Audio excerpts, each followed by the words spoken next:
Assalamualaikum warahmatullahi wabarakatuh. Good morning, how are you today? Bagaimana kabarnya hari ini? Semoga sehat terus ya, dan selalu semangat belajarnya walaupun di rumah aja. Nah, untuk bab terakhir, judulnya adalah What a Clever Boy. What a Clever Boy. Nah, artinya itu ungkapan memuji. Anak pintar. What a clever boy. Nah, jadi kalau ungkapannya seperti itu, kita akan belajar tentang bagaimana caranya memuji dalam bahasa Inggris. Nah, compliment and respond to compliments. Caranya memuji dan gimana responnya. Compliment itu sendiri artinya pujian ya. Nah, sebelumnya kita lihat dulu beberapa kosakata tentang adjective. Masih ingat apa itu adjective? Harusnya sudah tahu banget nih adjective itu apa. Jadi adjective adalah kata sifat, betul. Kalau verb kata kerja, noun kata benda, dan lain sebagainya. Itu termasuk ke dalam parts of speech. Lagi-lagi Miss Ima ingetin, yang belum nonton video parts of speech, ditonton dulu supaya lebih memahami materi hari ini ya. Kita lihat lanjut lagi. Adjective artinya adalah kata sifat. Jadi kata-kata ini semua adalah kata sifat. Kita lihat satu-satu dulu ya. Yang sebelah sini clever. Artinya pandai, dimana dia punya sinonim smart. Ya, smart juga artinya pandai atau cerdas. Selanjutnya kita ke bawah dulu, ada beautiful, cantik, ya udah tahu ya. Lalu handsome, tampan, tall, tinggi, short, pendek, long, panjang, fat, gemuk, thin, kurus, old, tua, young. Ya, ini walaupun tulisannya young tapi kita bacanya young. Young, muda. Oh iya, kalian boleh sambil lihat buku pelajaran bahasa Inggrisnya aja ya. Halaman page 74, halaman 74. Di sana sekalian ada contoh gambarnya dari adjektif berikut ini. Adjektif yang ini. Nah, kita lanjut. Kalau kita udah tahu beberapa adjektif di sini beserta artinya, kita lihat ke contoh gimana sih caranya memuji atau mengungkapkan pujian. Di sini udah ada 3 contoh gambar ya. Oke. Nah, kita lihat ke contoh yang pertama dulu. Di sini ada anak laki-laki yang dapat nilai ulangannya A+ nih. Kita lihat percakapannya. Oke, percakapannya di sini antara Andy and Mommy, antara Andy dan ibunya. Nah, kita lihat kata Andy, dia lagi seneng banget tuh. Look, Mom, I got an A. Lihat, Bu, aku dapat sebuah A, maksudnya nilai A ya, ujiannya gitu. Aku dapat nilai A. Kata ibunya, what a clever boy. Anak pintar. Nah, jadi itu what a clever boy adalah sebuah ungkapan untuk memuji. Kita lihat contoh selanjutnya, ada sebuah gaun cantik di sini. Ceritanya ini gaun milik si Nina. Nah, Nina lagi memperlihatkan gaun barunya itu ke teman-temannya. Kita lihat apa sih kata Nina? Look at my dress. Is it beautiful? Lihat deh gaunku. Cantik nggak? Is it beautiful? Nah, kata temen-temennya, nih, what a beautiful dress. Gaunnya cantik banget. Gitu. Jadi what ini kita bisa artiin sangat gitu ya, atau banget. Nah, di sini what-nya jangan kita artiin apa, karena ini kalau what itu artinya untuk pujian, dimana kita bisa artiin banget gitu.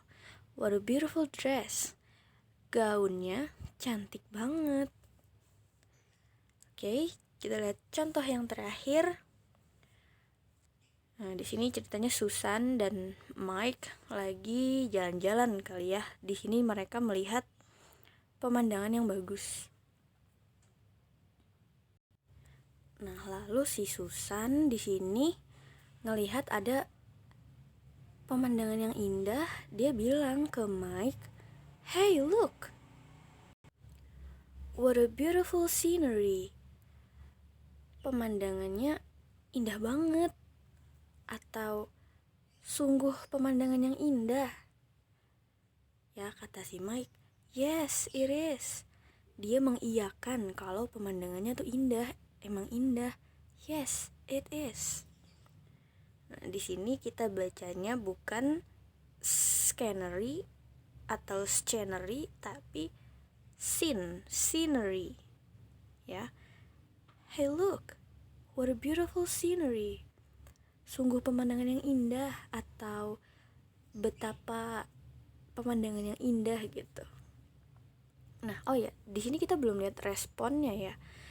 Oke, misal yang tadi nih si Andy. "Look, Mom, I got an A. What a clever boy." Nah, si Andy bisa respon, "Thank you, Mom." Ya, tidak lain tidak bukan kalau kita dipuji, kita berterima kasih. Thanks. Lalu selanjutnya, nah di sini sebenarnya bukan tentang komplimen, bukan tentang ungkapan pujian, tapi berhubung di buku pelajaran bahasa Inggrisnya ada, jadi sekalian aja kita pelajarin ya. Oke, di sini judulnya adalah comparative degree. Apa itu comparative degree? Jadi comparative degree ini adalah salah satu dari degree of comparison. Nah, degree of comparison ini fungsinya itu untuk membandingkan suatu sifat yang satu dengan yang lain. Jadi, degree of comparison itu ada 3, salah satunya ini, comparative degree. Yang satunya ada positive degree, satunya lagi ada superlative degree. Kita nggak belajar 3-tiganya dulu, kita pelajarin yang ini dulu aja. Karena sesuai yang ada di bukunya, kita pelajarin yang comparative degree dulu ya. Kita lihat di sini ada one syllable dan more than one syllable. Kita harus tahu dulu artinya atau maksudnya nih apa. One, satu, syllable, suku kata. Sedangkan yang ini more than one syllable, lebih dari satu suku kata. Berarti kalian harus tahu dulu dong, suku kata itu maksudnya kayak gimana, cara menghitungnya seperti apa. Ya, di sini soalnya ada ketentuan satu, terus ada lebih dari satu. Berarti ngitung suku kata itu kayak gimana? Nah, contoh kalau dalam bahasa Indonesia, dalam kata matahari ya, satu kata matahari ada berapa suku kata? Ma, ta, ha, ri. Nah, ada 4. Coba kalian hitung. Matahari ya, ada 4 suku kata. Dari satu kata matahari ada 4 suku kata, yaitu matahari. Itu dalam bahasa Indonesia. Tapi sekarang kita kan lagi belajar bahasa Inggris. Nah, di sini yang dimaksud one syllable atau more than one syllable, yang kita hitung adalah kata sifatnya, adjektifnya. Kita lihat lagi di sini. Nah, di sini adjektif kita lihat mana aja yang cuma satu suku kata, mana yang lebih dari satu suku kata. Contoh, short itu satu suku kata ya. Long, satu suku kata juga. Thin, satu suku kata juga. Terus yang lebih dari satu suku kata yang mana? Kita lihat yang ini deh. Beautiful. Ada berapa tuh? Beautiful. 3 suku kata. artinya dia lebih dari satu suku kata dong. Nah, di comparative degree nanti kita akan belajar tentang ya gimana kita harus tahu dulu satu adjektif itu, kata sifatnya itu, kata-kata sifat yang ini dia suku katanya ada berapa ya. Udah tahu ya, yang misal old satu suku kata juga, handsome dua suku kata yaitu hand dan some. Tapi dalam bahasa Inggris kita nggak lihat tulisannya ya, cara ngitung satu suku kata, tapi cara bacanya. Coba kalau kita lihat tulisannya, kan tulisannya handsome, terus kita hitung 3 suku kata gitu. No, karena cara bacanya handsome, 2 suku kata jadinya. Sebenarnya buat apa sih kita tahu satu adjektif itu berapa suku kata? Nah, jadi di sini ketentuannya beda. Kita lihat dulu deh yang one syllable, satu suku kata ya, adjektif atau kata sifatnya yang satu suku kata, yaitu tall, young, old, long, fat. Nah, di situ kalau tall artinya tinggi, ditambahin er di belakangnya atau er ya, menjadi taller artinya lebih tinggi. Nah, udah kebayang, jadi tall itu tinggi, kalau lebih tinggi taller, tambahin er. Kita lihat contoh yang selanjutnya, Miss Ima cepetin aja ya. Young artinya muda, tambahin er, younger artinya lebih muda. Old tua, tambahin er, older lebih tua. Long panjang, bahasa Inggrisnya lebih panjang, berarti tambahin er menjadi longer.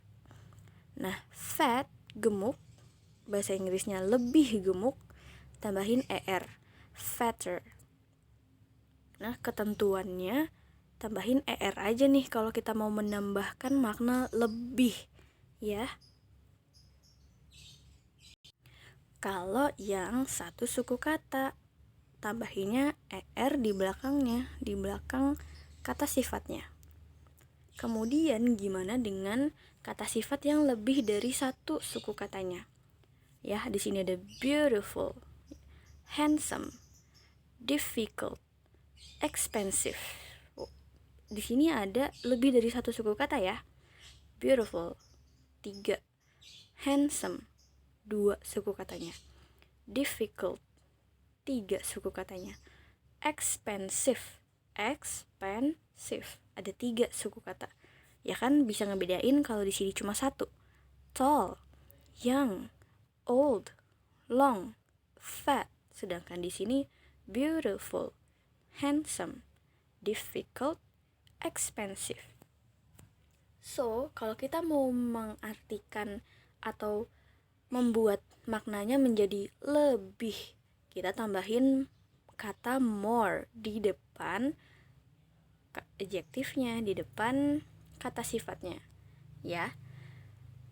Kata sifatnya beautiful, cantik, jadi untuk lebih cantik tambahin more di depannya, more beautiful. Beda ya kalau di sini di belakang yang ditambahin er. Kalau yang di sini tambahin more di depannya.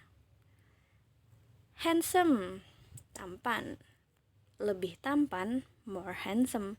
Bukan tambahin er, bukan jadi handsomer, enggak, tapi depannya kasih kata more. Difficult, susah atau sulit, lebih susah atau lebih sulit, tambahin kata more difficult. Kemudian yang terakhir, expensive, mahal, lebih mahal, bahasa Inggrisnya tambahin more di depannya, more expensive. Oke, yang bawah ini adalah contohnya. Nah, contoh dari comparative degree. Kita lihat contoh dari yang one syllable-nya dulu ya. Sophia is taller than Dina. Kita lihat tadi taller nih, taller artinya lebih tinggi. Berarti Sophia lebih tinggi daripada Dina. Jadi fungsinya komparatif itu seperti itu. Kita membandingkan suatu kata sifat dengan sesuatu yang lain. Di sini kita bandingin, ternyata si Sofia dengan Dina itu Sofianya yang lebih tinggi. Lihat ke contoh selanjutnya. Arif is younger than Fahmi. Arif lebih muda daripada Fahmi ya. Kalau muda aja tuh yang, lebih muda younger. Contoh terakhir, Salma's hair is longer than Nuris. Jadi di sini artinya hair adalah rambut. Salma's hair, rambutnya Salma lebih panjang daripada punyanya Nuri. Punyanya Nuri maksudnya rambutnya si Nuri gitu ya. Kita pakai di sini setelah nama ada apostrof, atau apostrof itu tanda petik satu nih, yang habis kata Nuri ada tanda petik satu baru huruf S ya. Artinya itu kepemilikan si orangnya tersebut, si subjeknya. Misal di sini kan ada hair, berarti rambut nih, kepemilikan rambut di sini di kalimat ini. Salma's hair, rambutnya Salma gitu. Rambut miliknya si Salma itu lebih panjang, longer than daripada Nuris, miliknya Nuri. Seperti itu. Itu contoh-contoh kalimat yang one syllable. Gimana dengan yang more than one syllable? Nah, Sofia is more beautiful than Dina. Kita ngebahas tentang cantiknya nih, beautiful. Tadi kita udah tahu ya, beautiful 3 suku katanya. Jadi kita pakainya more, untuk bahasa Inggrisnya lebih. Sofia is more beautiful than Dina. Sofia lebih cantik daripada Dina. So, selanjutnya, Arif is more handsome than Fahmi. Arif lebih tampan daripada Fahmi. Oke, contoh yang terakhir, Salma's shoes is more expensive than Nuris. Sepatunya Salma itu lebih mahal daripada milik Nuri, daripada sepatunya Nuri ya. Jadi kita nggak perlu nulis shoes-nya lagi di sini, karena di sini udah tahu nih, maksudnya adalah sama-sama ngomongin tentang sepatu. Oke. Nah, jadi di sini memang bukan sebuah komplimen atau pujian, tapi berhubung ada di buku, jadi kita sekalian pelajari. Oke, udah tahu caranya memuji, tinggal di depannya dikasih kata what a. Nah, jangan lupa juga ya, ternyata kalau kata sifat itu dia letaknya ada di depan sebelum kata bendanya. Jadi misal kayak gini, beautiful dress, gaun yang cantik. Kalau kita kan nulisnya dalam bahasa Indonesia, bendanya dulu, gaunnya dulu kita tulis, gaun yang cantik. Ya kan, cantiknya ada di belakang kalimat. Tapi kalau dalam bahasa Inggris, cantiknya di depan dulu. Ya, kita tulis bahasa Inggrisnya cantik dulu, baru bahasa Inggris dari bendanya apa. Beautiful dress, baju yang atau gaun yang cantik. Clever boy, anak yang pintar. Beautiful scenery, pemandangan yang indah. Seperti itu untuk hari ini ya. Wajib ditulis di buku tulis kalian tentang adjektif, terus cara memuji. Nah, yang ini juga nih tentang comparative degree. Oke, sekian dari Miss Ima. Wassalamualaikum warahmatullahi wabarakatuh.